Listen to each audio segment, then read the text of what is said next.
شروع اللہ کا نام لے کر جو بڑا مہربان نہایت رحم والا ہے۔ السلام علیکم سامعین محترم، امید ہے آپ سب لوگ خیر و عافیت سے ہوں گے۔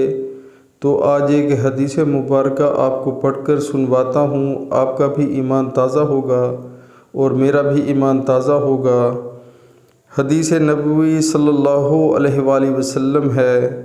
نبی اکرم صلی اللہ علیہ وآلہ وسلم نے فرمایا، اذان اور اقامت کے درمیان دعائیں رد نہیں ہوتیں، لہٰذا دعا مانگا کرو۔ سبحان اللہ۔ پیارے مسلمانوں، اللہ تعالی ہمیں مسلمانوں کو جتنے بھی کلمہ گو ہیں ان سب کو ہم سب کو جو ہے وہ 5 وقت نماز باجماعت اللہ تعالیٰ پڑھنے کی توفیق عطا فرمائے اور آخرت کی فکر کرنے کی توفیق عطا فرمائے۔ دوستو، زندگی جو ہے یہ چند دن کی ہے اور اس نے بالکل ختم ہو جانا ہے۔ ہر چیز جو ہے اس دنیا کی وہ فانی ہے، ہم بھی فانی ہیں، ہم نے بھی ختم ہو جانا ہے۔ تو دوستو، ہم غور کیوں نہیں کرتے کہ جب اذان کا ٹائم ہوتا ہے، اللہ تعالیٰ کے گھر میں بلاوا آتا ہے جھکنے کے لیے، تو ہم کیوں نہیں جاتے؟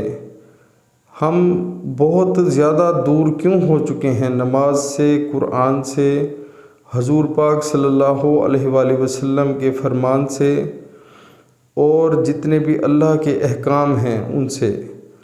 پیارے مسلمانوں، جو بھی یہ ویڈیو دیکھ رہا ہے اس کو چاہیے کہ ایک ریکویسٹ کرتا ہوں کہ جو آج ہی سے جو ہے وہ سچی اور پکی نیت کریں کہ آپ نے باجماعت نماز ادا کرنا شروع کر دینی ہے کل سے ہی صبح سے۔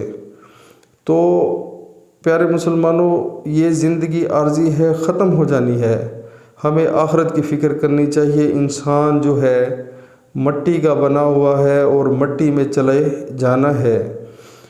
جب ہم نماز پڑھنے ہی نہیں جائیں گے تو یہ اس جو حدیث مبارکہ ہے اس میں ہم جو نبی پاک نے بتایا ہے کہ اقامت کے درمیان جو دعا ہے وہ رد نہیں ہوتی، تو ہم کیسے دعا مانگیں گے جب ہم اللہ کے گھر نہیں جائیں گے؟ تو خدا را اس چیز کا خیال کریں، نماز بہت ضروری ہے، نماز جنت کی کنجی ہے۔ آپ سچی نیت کریں، اللہ تعالیٰ مدد فرمائیں گے، اللہ تعالیٰ تمام مسلمانوں کو ہدایت عطا فرمائے۔ السلام علیکم۔